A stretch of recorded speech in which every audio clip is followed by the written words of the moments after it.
Agora nós vamos com a Camila Barbieri, que está acompanhando a preparação do Flamengo. Bem-vinda ao Redação. Carga de preservação de alguns jogadores para esse jogo contra o Vasco amanhã.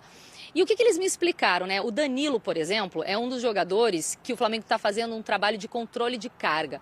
O que me interessa mais até do que esse jogo é a campanha que os jogadores experientes estão fazendo contra a grama sintética. O saldo é o seguinte, ó, o Nilton Santos recebeu 13 jogos entre Vasco e Flamengo e a vantagem é do Flamengo. O Flamengo venceu 6, perdeu apenas 2 e ainda houve 5 empates. Então o Flamengo tem um aproveitamento de 58,9%. Tá chegando a hora, meus amigos. De um lado o Flamengo, do outro lado o time do Vasco. Primeiro jogo da semifinal do Campeonato Carioca, que vai acontecer neste sábado de carnaval no estádio do Nilton Santos. E aí, quem será que vai largar na frente nessa decisão? Vamos acompanhar aqui as últimas notícias do Clube de Regatas do Flamengo, falando logicamente, né, sobre como o Flamengo chega para esse jogo e também, logicamente, ali entendendo sobre como o Vasco será montado e armado para jogar contra o Flamengo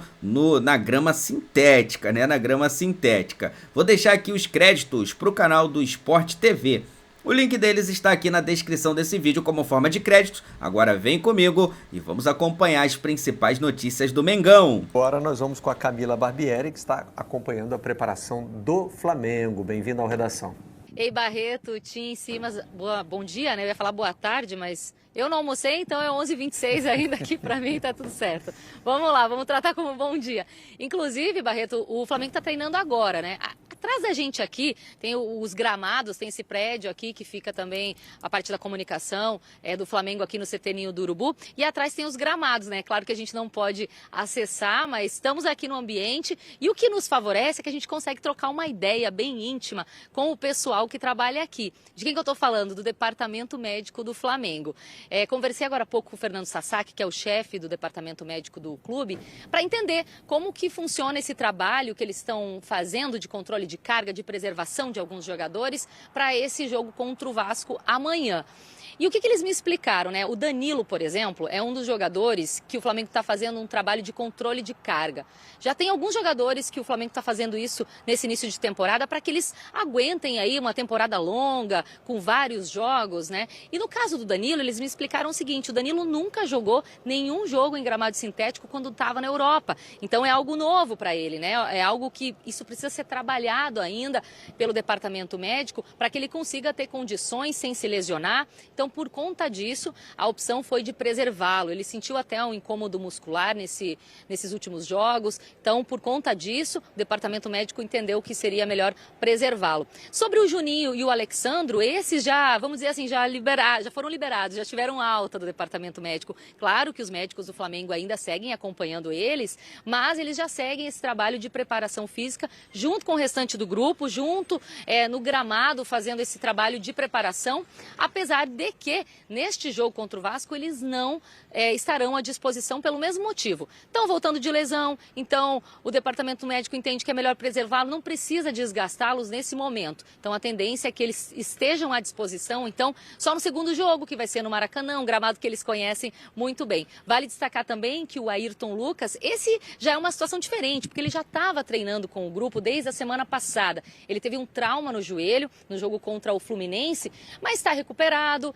Não foi identificado lesão, ele teve um edema, então ele não jogou os últimos jogos, também por esse motivo de preservação. O Flamengo tem um grupo grande, né? Ele pode fazer essas escolhas de preservar alguns jogadores e utilizar outros. Então o Ayrton Lucas, esse já recuperado, deve estar pelo menos na lista dos relacionados. Agora, falando lá da frente do ataque, não tem o Juninho e o Cebolinha e também o Michael com problemas na coxa, já são desfalques que a gente já sabe. Então nesse caso, o Flamengo deve relacionar o Alacian, que é um garoto da base, que tem muita participação em gol, inclusive, e é o artilheiro do Flamengo no Carioca com 4 gols. Então, é esse trabalho que a gente pode acompanhar hoje de manhã, pelo menos com o departamento médico, né? A gente não consegue ver o treino, mas a gente sabe e consegue entender o trabalho que está sendo feito para a preparação para esse jogo de amanhã, um grande clássico, no Nilton Santos com gramado sintético.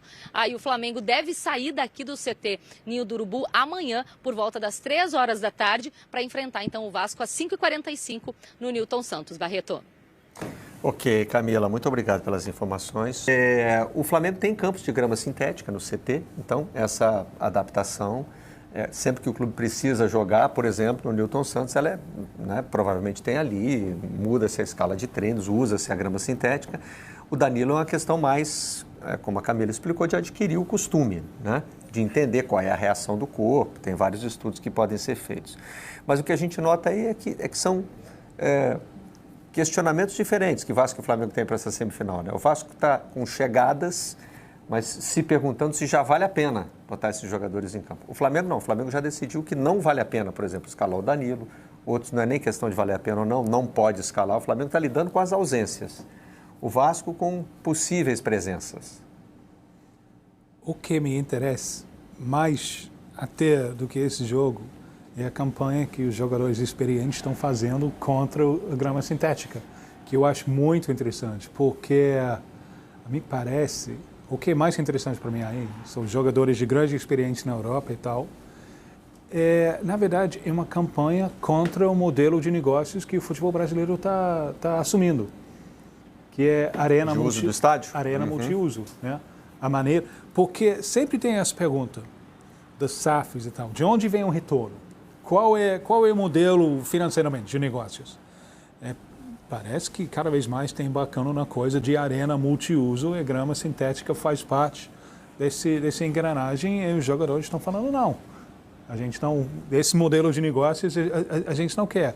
Que eu acho que é muito mais de uma disputa contra o tipo de gramado. É uma disputa contra o modelo de fazer futebol rentável. Mas será que os jogadores têm consciência de que eles estão entrando numa disputa contra um certo modelo de financiarização do futebol? Eu acho bacana que eu espero que tenham e alguns podem ter. Porque os jogadores estão indo muito em cima dessa questão da lesão, né, que não é adequado, que força joelho, esporte de alto rendimento já não é saudável. Então, mas num terreno desse. O Lucas Moura deu uma entrevista no dia seguinte da campanha, dizendo, olha, tem muita gente falando isso aí, que é por causa de lesão, mas não, a gente está querendo defender só a qualidade do jogo. Não, mas é o que eu estou te dizendo, eu sei, eu concordo, qualidade do jogo, mas o que eu estou dizendo é que tem um passo além. O passo além é esse que o Tim colocou. O financeiro. Na verdade, o passo além é o seguinte, gente, eles estão viabilizando arenas que tenham shows. Então, eu acho difícil... Isso não tem, não acho que não chegam a isso e também não estou cobrando, não. Claro. Porque é difícil. Se eles falarem que estão lutando para não ter contusão e para que o jogo seja melhor, já é ótimo. Mas o pano de fundo disso é a viabilidade de arena multiuso para ter show e rentabilidade com mega espetáculo. Eu acho difícil que jogadores, principalmente os que estão liderando esse movimento, que são jogadores de carreira internacional, de passagem pela seleção, jogadores experientes, né? Acho difícil que eles simplesmente não saibam que estão mexendo com o modelo de negócio. Sim, sabem. Mas se o objetivo original é mexer com o modelo de negócio, aí eu já tenho dúvida. Eu acho que o que eles estão querendo dizer é o seguinte, olha, para nós o importante é a qualidade do jogo. Nós acreditamos que a qualidade do jogo aumenta em gramados bem cuidados, né? Isso é parte importante do manifesto, em gramados bem cuidados de grama natural, né? Então nós não estamos dispostos a dar a nossa contribuição ao seu modelo de negócio aí, né? De usar a arena para fazer show, se o preço a pagar for jogar na grama sintética. Isso a gente não está topando. Então, parece que a linha deles é vamos melhorar o espetáculo tanto em grama natural ou grama híbrido, né? De tal maneira que o futebol fica rentável. Eu acho que isso é a linha que eles estão seguindo. Porque eles estão chegando de futebol da Europa, que é assim. Eles acreditam no próprio futebol como produto, sem precisar compartilhar com os shows. Com Shakira. Pode ser um embate interessante aí. Falar em campo, né? O Vasco tomou a decisão de levar o jogo para o Newton Santos. E aí o nosso GE acabou indo fazer uma pesquisa sobre, junto ao espião estatístico, é claro, de quantos clássicos Flamengo e Vasco foram disputados no Newton Santos. E o saldo é o seguinte, ó, o Newton Santos recebeu 13 jogos entre Vasco e Flamengo e a vantagem é do Flamengo. O Flamengo venceu 6, perdeu apenas 2. e ainda houve 5 empates. Então o Flamengo tem um aproveitamento de 58,9%. Também há uma vantagem aí, então, do Flamengo. Natural também pela diferença dos elencos. Exato, né? Em boa parte desse período o Flamengo teve investimento maior, elenco mais forte, teve uma situação melhor do que o Vasco. Eu acho que o que mais pesou, na verdade, foram 2 fatores para mim. Está claro, assim, pelo que a gente conseguiu também apurar. Tirar o Flamengo do lugar onde ele fica mais confortável. Isso. Mesmo que não fosse mais confortável para o Vasco, não fazer os 2 clássicos no terreno mais familiar ao Flamengo e que o Flamengo se sinta à vontade. E aí você joga para um terreno diferente para os 2 e aí vamos ver o tipo de embate que se dá lá. E a outra questão, eu acho que também tem uma questão também de marcar a posição. O Vasco tem apesar de o Maracanã hoje ter tido uma licitação, ter Flamengo e Fluminense como administradores, o Vasco entrou na licitação e não conseguiu atender às exigências, mas o Vasco teve durante muito tempo e continua tendo um pleito de ter acesso a jogos do Maracanã quando ele entende que seja necessário. Então ele quis dizer, eu não quero jogar lá quando interessar a você, eu quero jogar lá quando interessar a mim. Faz sentido. É um pouco, né? Porque assim, já que você teve um processo de licitação, 2 clubes ganharam. Você pode discutir se deveria ter tido processo, se ele foi elaborado em bases que eram iguais para os 2 lados, enfim. Mas se você hoje tem 2 clubes que são administradores, que arcam com os custos de manutenção do estádio, o que inclui gramado, e que se é ruim para a questão técnica do jogo, mais um clube jogar lá, aí eu acho que a prioridade tem que ser dos clubes que está todo mundo certo em defender o seu. O concessionário do estádio. É lógico que chega no momento que vai ser um jogo ou outro, às vezes que o Vasco pleiteou e precisava, às vezes, do Maracanã para jogar, e isso faz todo sentido. Eu cuido, eu não quero para esse momento, mas é lógico também não pode ser pertinente ao ponto de falar, agora me interessa, você pode vir aqui para minha casa para o churrasco. Claro. Então o Vasco fez bem. Meus amigos, esse negócio de jogar em outro lugar... Cara, é um direito, né? Se o Vasco quer levar o jogo pro Engenhão, tá tudo bem, tudo certo. Vamos jogar lá e vamos vencer lá. É isso que nós temos que fazer, jogar para vencer os 2 confrontos, como fizemos, por exemplo, contra o Atlético Mineiro no ano passado, na Copa do Brasil. O Flamengo jogou no Maracanã e depois jogou também lá na Arena MRV. Venceu no Maracanã e venceu na Arena MRV. É isso. O Flamengo tem que vencer onde tiver que jogar, né?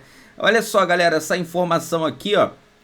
O Diego Ribas, né, completando 40 anos, né? Deixar aí os parabéns para o Diego Ribas, 40 anos, 4.0, né? Fazendo aniversário. E o Flamengo, tá? Homenageou o nosso capitão, falando assim, ó, capitão Diego Ribas, hoje é o seu dia, seja nos momentos difíceis ou nas várias conquistas com o nosso manto, você nunca se omitiu, e é por isso que se tornou um ídolo rubro-negro e um dos grandes jogadores, tá aqui, ó, e um dos grandes jogadores que tivemos prazer de ver jogar com a camisa 10. Obrigado por tudo, diz aí a publicação, né, oficial do Flamengo para o Diego Ribas, completando aí 4.0 na ponta dos cascos, né? Esse daí honrou demais o manto sagrado. Galera, vou deixar aqui os créditos para o canal do Sport TV, tá? O link deles está aqui na descrição desse vídeo como forma de créditos.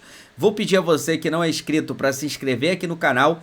Aqui embaixo tem um botãozinho escrito inscreva-se. Clica nesse botão para você passar a receber todos os nossos conteúdos com informações, debates, análises, né? Tudo sobre o Clube de Regatas do Flamengo. Do lado tem um sino, clica aí no sininho para ativar as notificações e coloque em todas, né? E aí sim você vai passar a receber, né, diretamente aí os nossos conteúdos. E peço a você, na humildade, deixe o seu like, botãozinho do dedinho para cima, deixar o seu like aí ajuda demais no crescimento do nosso trabalho. Fique tranquilo, daqui a pouco estou trazendo mais notícias e informações do nosso Flamengo para vocês. Isso aqui é nossa paixão. Isso aqui é nosso amor. Fui, nação!